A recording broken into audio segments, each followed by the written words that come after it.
벌써 오래전 이야기인데 어제부터 제가 군대 이야기를 자꾸 꺼내서 죄송합니다만 저는 5월 말 군번입니다. 그러니까 5월 말에 군대 입대를 했어요. 그런데 그 해에는 무더위가 일찍 찾아와 가지고 정말 저는 훈련도 훈련이지만 무더위와도 싸워야 했습니다. 저는 체질이 땀을 많이 흘리는 체질이에요.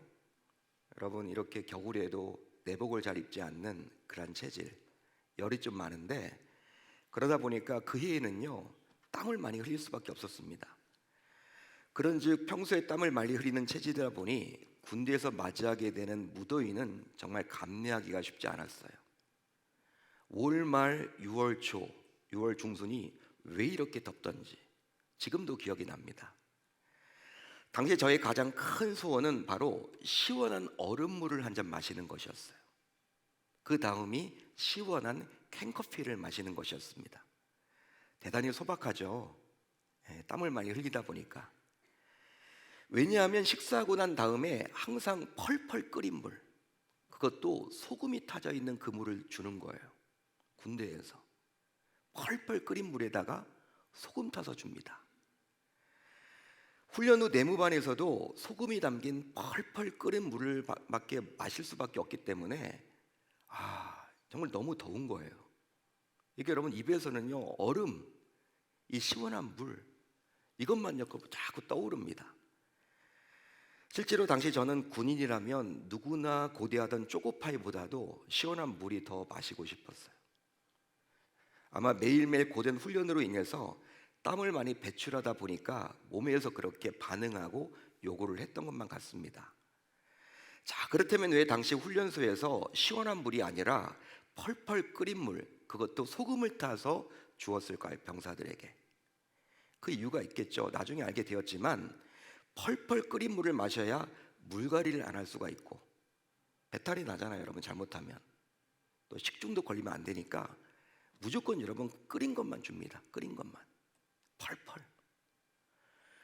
또 훈련으로 인해서 땀을 많이 흘렸기에 소금물을 마시게 해서 탈수를 예방하기 위해서였죠. 나중에 알게 되었습니다. 이처럼 우리 인간의 몸은 무려 70%가 물로 구성되어 있다 보니까 만약 땀을 많이 흘리게 되면 결국 탈수 증세를 겪게 되어서 생명까지 잃게 되는 거예요. 그러기에 탈수 증세를 막기 위해선 반드시 물을 공급받아야만 합니다. 적절하게. 여러분, 실제로 우리 인간에게 있어서 물이 얼마나 소중한지 유튜브에서 소개한 1분짜리 쇼츠 영상이 있어서 여러분들에게 한번 소개를 해보려고 그래요.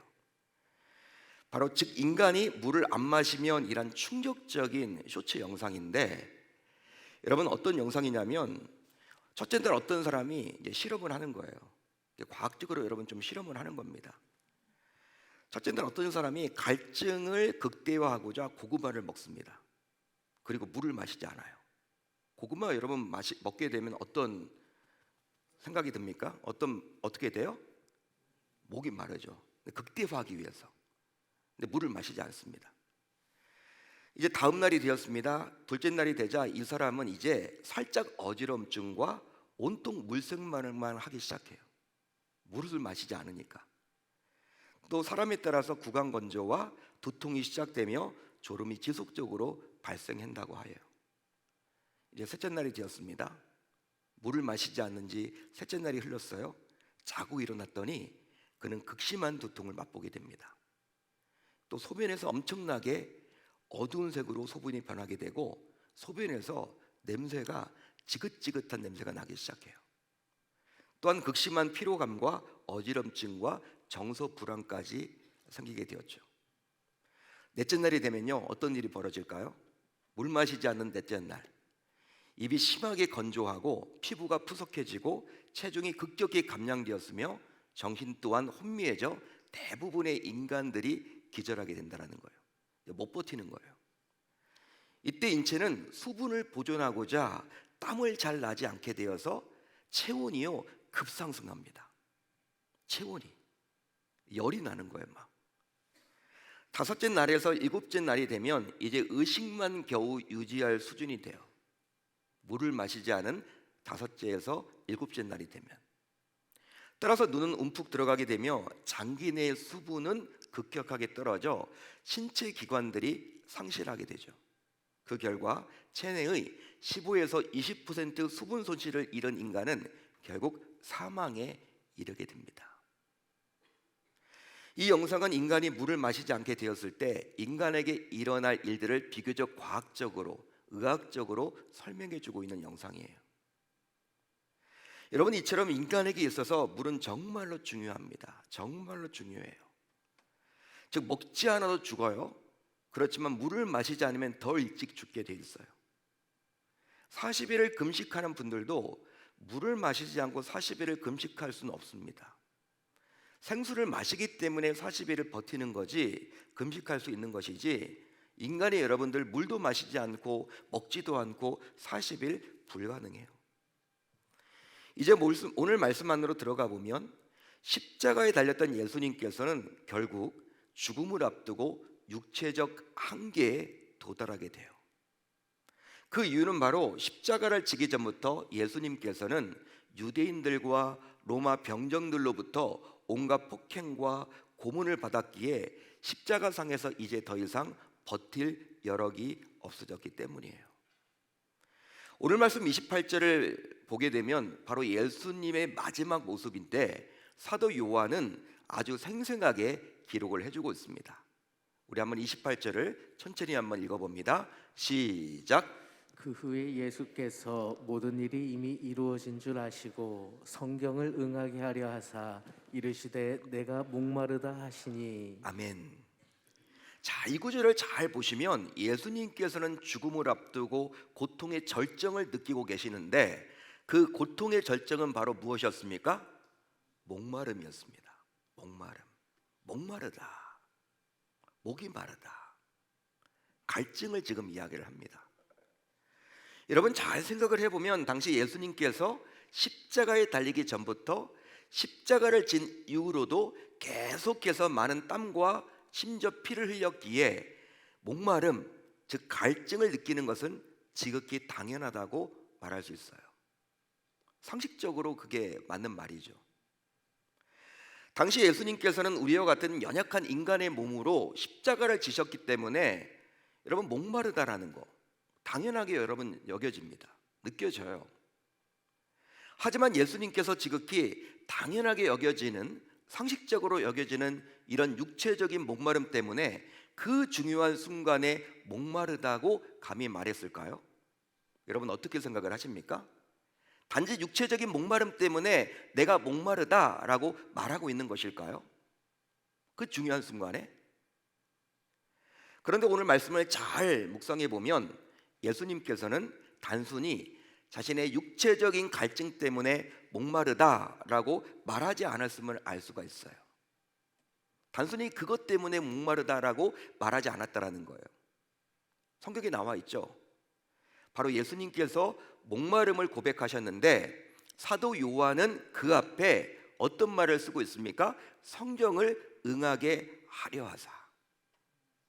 성경을 응하게 하려 하사 목마르다라고, 내가 목마르다라고 말을 하고 있다라는 거예요. 따라서 예수님께서는 성경에 쓰여 있는 어떤 것을 이루고자 마치 자기 자신이 목마르다고 고백하고 있는 듯 보여요. 자, 그렇습니다. 당시 예수님께서 목이 마른 것은 상식적으로 볼 때 당연하다고 여길 수가 있어요. 실제로 십자가에 죽기 직전 목이 타들어가는 갈증을 느끼며 내가 목마르다라고 짧게 고백한 것은 인성을 가지셨던 예수로서는 충분히 할 수 있는 솔직한 고백이라고 감히 말할 수 있겠죠.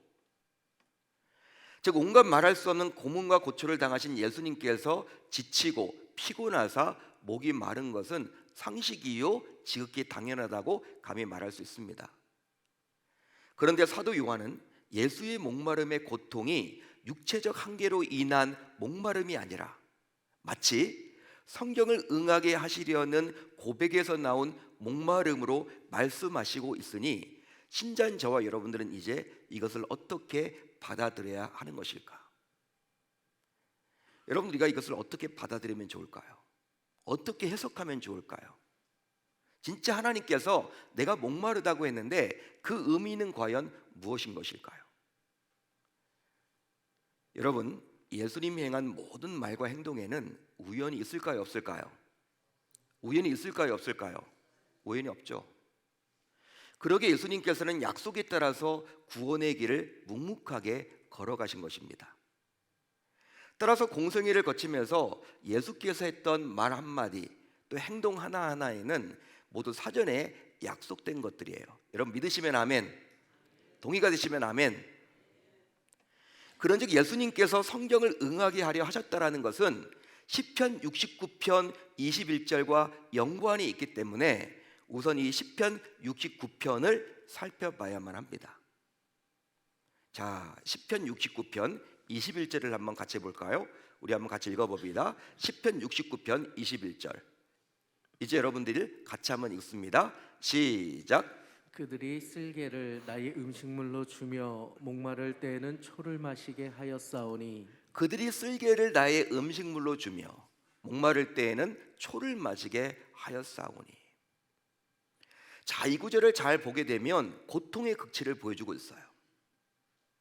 바로 음식물로 쓸개를 먹을 것으로 주었고, 여러분 쓸개라는 게 여러분들 아주 시잖아요.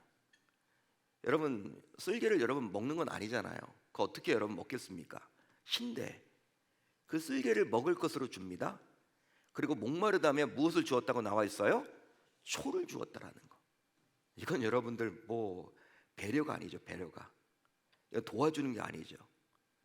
한마디로 일종의 괴롭힘, 즉 조롱과 고초와 희롱을 말하는 거예요. 아, 목마르다고 하는데 물을 주면 좋은데 뭘 줘요? 초를 주고. 배고프다고 하는데 뭘 줍니까? 밥을 주는 것이 아니라, 떡을 주는 것이 아니라 쓸개를 갖다 준단 말이에요. 이건 여러분 놀리는 거죠. 희롱이죠. 조롱이죠. 실제로 이 시편의 저자는 다윗인데, 다윗은 장차 메시아가 오셔서 당하실 고난과 고초를 이 시편을 통해서 예언해 주고 있단 말이에요. 메시아가 오셔서 당할 그 고난과 고초를 지금 말해주고 있는 거예요. 방금 전 읽었던 그 말씀이. 그런데 예수님께서는 다윗이 예언했던 고난당할 메시아가 바로 자기 자신임을 드러내주고자 목마르다라고 고백했던 거예요. 야, 구약에서 예언되었던, 다윗이 예언했던 그 메시아가 바로 나야. 고초당한 나는, 희롱당한다는, 조롱당한다는 그 메시아가 바로 나야 라고 알려주고자 내가 목마르다, 그 말을 하고 있는 거예요. 따라서 예수님께서 고백했던 내가 목마르다에는 육체적인 한계를 느끼는 목마름이기도 하지만, 또 이 목마름을 통해서 이미 자신이 구약에서 예언된, 즉 이미 약속된 고난당한 메시아임을 저와 여러분들에게 알려주기 위한 목적도 분명히 담겨져 있다는 것입니다. 더 쉽게 말하면 예수님께서 말씀하셨던 내가 목마르다, 내가 목마르다, 이것에는 당연히 육체적 한계로 인한 목마름도 있지만, 그것에 더하여 친히 구약에서 예언된 메시아인 자신이 목이 마르는 고통을 모두 겪으면서 모든 고난을 감내하고 견딤으로 결국 구원을 완성하겠다라는 다짐으로 봐야 하는 거예요. 할렐루야, 할렐루야. 자, 그렇다면 예수님께서 십자가에 죽기 직전 목마르다고 고백을 하고 있는데, 이 목마름은 과연 무엇 때문에 생기게 된 것일까요? 단순히 피를 많이 흘렸기 때문에 목마른 겁니까? 땀을 많이 흘렸기 때문에 우리와 같은 그런 목마름. 여러분, 제가 지금 갈증이 나기 때문에 물을 마시잖아요. 이런 여러분 목마름인가요? 예수님께서 지금 십자가에서 죽기 직전에 목마르다고 했는데, 이 목마름은 왜 생기게 된 것일까요? 바로 죄로 인해서 영과 육의 목마름이 생기게 된 것입니다. 아멘. 하지만 문제는 이런 목마름이란 갈증을 스스로 해결할 수가 있을까요, 없을까요? 죄로 인해서 생긴 목마름을 스스로 해결할 수 있을까요, 없을까요? 실제로 한번 여러분 생각을 해보세요. 여러분, 목마른 자가 자기 안에서 그 목마름을 해결할 수 있는 에너지가 과연 있습니까, 없습니까? 여러분 일반적으로 한번 생각을 해보세요. 목마를 때 여러분, 우리가 밖에서 이렇게 물이 들어가야지 여러분 해갈이 되지, 내 스스로 목마르는데 이 안에서 목마름을 해결할 수 있는 뭔가 에너지가 생깁니까? 안 생깁니까? 안 생기죠, 여러분. 당연히 뭔가 밖에서 여러분 물이 들어가야 돼요. 생수가 들어가야 합니다. 실제 목마름은 반드시 밖에서 물이 들어와야 해결되는 것처럼 죄로 인해 생긴 목마름 역시 반드시 밖에서 그 목마름을 해결할 생수가 들어가야 하는 거예요. 따라서 이 죄로 인해서 생긴 목마름은 결단코 스스로 해결할 수가 있습니까? 없습니까? 없습니다. 없습니다. 그런즉 이 죄로 인해 생긴 목마름의 유일한 해결은 바로 생수 대신 예수 그리스도이십니다. 예수 그리스도이십니다. 믿으시면 아멘. 사랑하는 성도 여러분, 신자인 저와 여러분들 역시 지금도 목이 말라요. 목이 마르죠. 실제 우리도 삶을 살아가면서 정말로 영과 육의 목마름을 계속 반복해서 경험합니다. 영과 육의 목마름을 계속 반복해서 경험해요. 더욱이 죄로 인한 목마름 역시 쉼없이 경험하고 있는 것이 바로 저와 여러분들의 모습이죠. 자, 그러다 보니 채워도 또 가져도 해결되지 않는 끈질긴 목마름이 있습니다. 여러분, 만족이 있던가요? 열심히 살아가시는데 삶에 만족이 있습니까? 내가 여러분 이 정도 벌면 될 것 같다, 여러분 벌었는데 어떤 또 만족이 생기던가요? 그게 아니죠. 항상 우리는 목말라요. 항상 갈증, 뭔가 부족하다고 여겨요. 하지만 문제가 있는데 그것은 바로 우리는 이런 목마름을 오직 세상 것으로만 해결하려고 한다는 거예요. 이런 목마름을, 영의 목마름이나 육의 목마름이다, 그러기에 더 갈증은 심해져만 가죠. 여러분, 열심히 살아가는데 왜 우리는 만족이 없는 것일까? 자족하지 못하는 것일까? 예전에 비해서 훨씬 잘 살게 되었는데, 예전에 비해서는 이 대한민국이 얼마나 여러분 잘 살게 되었습니까? 예전에 비해서는. 지난주에 우리 백동조 목사님 모셔서 본인의 어릴 적 이야기를 많이 해주셨는데, 여러분 그 당시에 그렇게 대한민국이 어려웠어요. 우리 백 목사님 가정만 어려웠던 것이 아니라 대부분 한국 사람들 대부분이 어렸단 말이에요. 지금은 여러분들 그렇지 않잖아요. 어느 순간 여러분 이제 수준이 확 올라가는데, 근데 예전에 비해서 더 많이 사람들이 지쳐있고 힘들어하고 있고 낙심해 있고 자살은 더 많이 하고 있고 생을 스스로 끊는 분들이 왜 이렇게 많은지, 다 여러분 뭔가 목마르기 때문에. 여러분, 밖에서 이러한 문제를 자꾸 우리는 해결하려고 그래요, 세상에서. 그러나 잘 생각을 해보십시오. 아무리 갈증이 나도 먹지 말아야 될 것이 있습니다. 실제로 만약 바다에 둥둥 떠 있는 사람이 갈증이 난다고 해서 쉽게 손에 잡히는 바닷물을 계속 떠먹는다면 어떻게 될까요? 어떻게 될까요? 목마름은 여러분 더 심해지는 거예요. 가까이 있다고 해도 그거 마시면 안 되거든요. 그러기에 세상이 아무리 내 목마름을 해결할 듯이 보여도 세상적 해결은 그때뿐이에요. 그때뿐입니다. 즉, 잠시만 해결을 해주지 영원한 목마름을 해결해 주지는 못한다라는 거예요. 자, 그렇다면 영원한 목마름은 과연 어떻게 해결될까요? 바로 예수님께서 주시는 생수를 마심으로 영과 육의 목마름에서 벗어날 수 있습니다. 할렐루야, 할렐루야. 여러분, 이처럼 스스로 목마름을 해결하지 못하는 우리에게 하나님께서는 자신의 독생자 예수 그리스도를 친히 보내어 결국 우리가 영원히 목마르지 않도록 해주셨습니다. 실제로 예수님 스스로 자신이 우리의 목마름을 해결할 자라고 분명히 말씀해 주셔. 요한복음에서 말씀을 해주십니다. 예수님께서, 야, 너희들, 내가 너희들의 목마름을 해결할 생수야. 어디 나와 있습니까? 요한복음 4장 13절 14절을 보세요.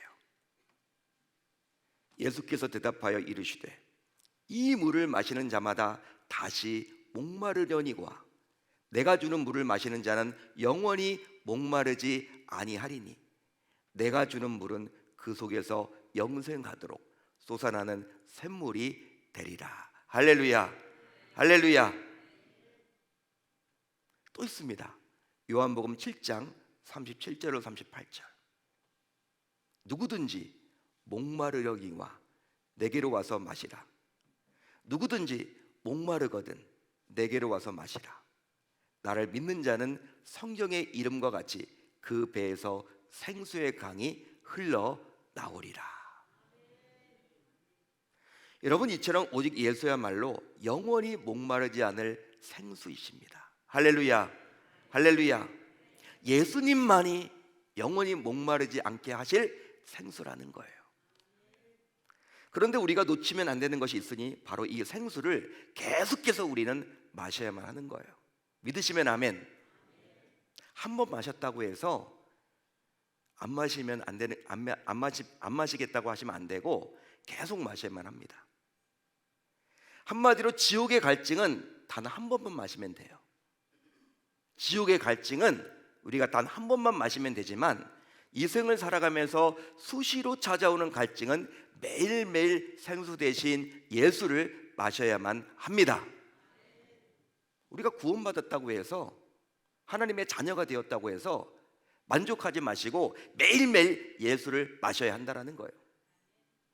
하지만 안타까운 점은 한 번 마셨다고 안주하며 여전히 힘겹게 살아가는 신자들이 너무 많아요. 그러다 보니 오히려 세상에서 자꾸 방법을 찾으려고 하죠. 그러나 다른 방법으로 목마름은 해결되지 않습니다.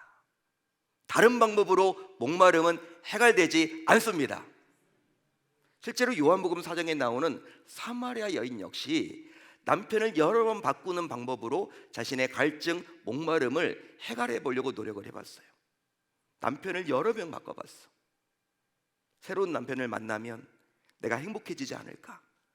내가 잘 먹고 잘 살 수 있지 않을까? 내가 지금보다는 더 마음이 평안했지 않을까? 기쁨이 있지 않을까? 여러 번 바꿔봤어요. 그렇지만 어떻던가요?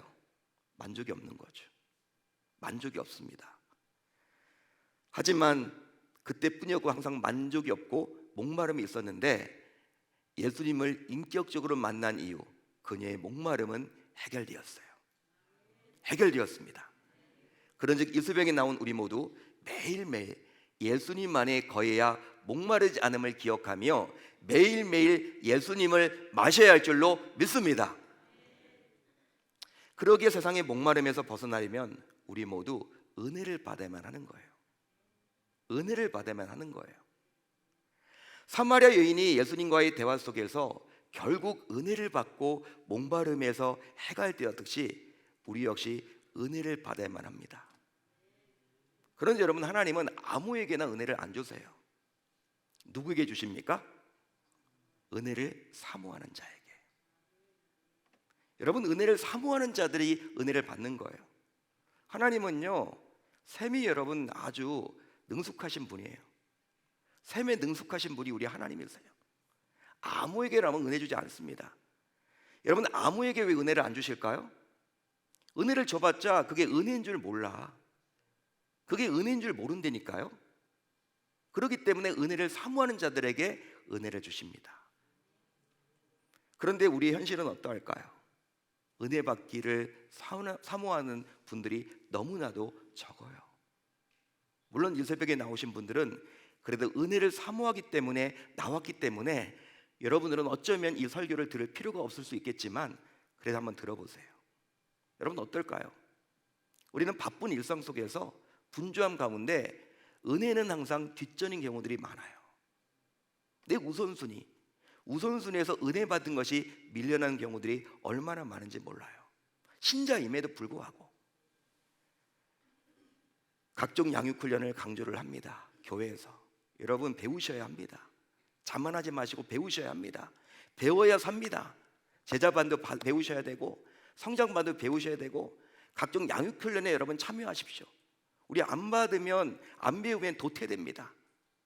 그렇게 강조를 해도 또 성경을 통독할 리딩 지저스를 광고를 해도 신방을 권면해도 사랑방 참석을 독려해도, 금철에 나오라고 요구를 해도 끔찍도 하지 않은 우리의 강팍한 심령, 이게 바로 우리의 현실 아닌가요? 그러니까 우리 교회가 여러분 참 좋아요. 성도님들이 순수하고 착하고 순종적이고, 근데 은혜 받는 것이 좀 약해. 은혜를 사모하는 분들이 너무나 약해. 진짜 그런 것 같아요. 제가 여러 교회를 거쳐다가 우리 교회 이제 담임으로 왔잖아요. 예? 여러분 이제 부흥 강사 목사님들도 여러 번 지금 모시고 했을 때마다 여러분 은혜 받는 것에 좀 이렇게 약한 이런 면들이 많이 보여지거든요. 그러니까 우리 교회가 여러분 해야 될, 물론 제 숙제이기도 하지만 은혜 받는 것에 우리가 좀 더 앞장서서 우선순위를 주면 좋겠다, 저는 그런 생각을 해봅니다. 다른 것들은 다 잘해도 은혜 받는 것이 정말 뒤처지는 경우들이 얼마나 많은지 몰라요. 여러분 교회는요, 은혜 받아야지만 우리가 봉사도 할 수 있는 거예요. 은혜 받아서 봉사를 해야 되지 지치지 않지, 은혜를 받지 않고 일만 하면요 지치고 불평하고 불만하고 남을 여러분 평가하게 되고 그렇게 될 수밖에 없다라는 거예요. 따라서 그러기에 이 새벽 우리가 붙잡고 기도할 제목이 있다면, 이제 우리가 이 시간 기도할 제목이 있다면 그것은 바로 은혜 받기를 사모할 마음을 하나님께서 부어주셔서 이제부터 우리가 은혜 받는 것에 최우선을 두고 살아가야 할 줄로 믿습니다. 그리함으로 지속적으로 은혜를 공급받아서 하나님께서 부어주시는 그 날까지 영원히 목마르지 않고 살아갈 수 있어야 할 줄 우리 주님의 이름으로 축원합니다. 여러분 은혜 받는 것, 은혜를 받아야지만 살아갑니다. 오늘 저녁에도 성찬식이 있습니다.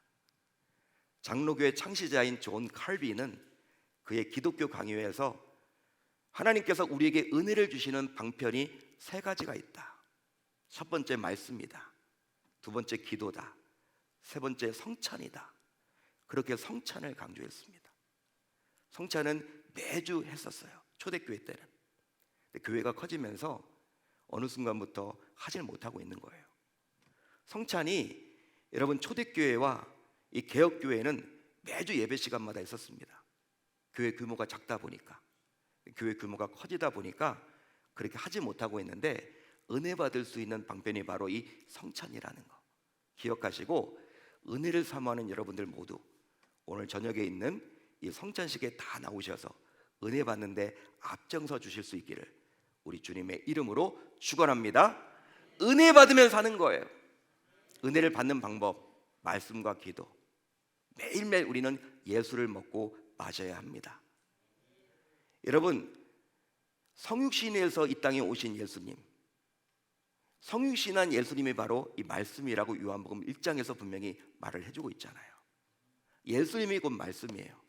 성경 말씀을 여러분들이 묵상하시고 읽으시고 들으시고 가까이 하시고 그 말씀 붙잡고 기도하는 가운데 매일매일 하나님을 맛보시는 여러분들이 되셔서 영원히 목마르지 않는 그러한 삶, 만족하는 삶, 자족하는 삶을 살아내어서 주변 사람들이 뭔가 우리의 달라진 모습을 보고 변화된 우리의 모습들을 바라보고 교회에 다 나오고 예수님에 대해서 관심을 갖는 그러한 역사가 우리 계명의 그러한 식구들 가운데 나타나야 할 줄로 믿습니다.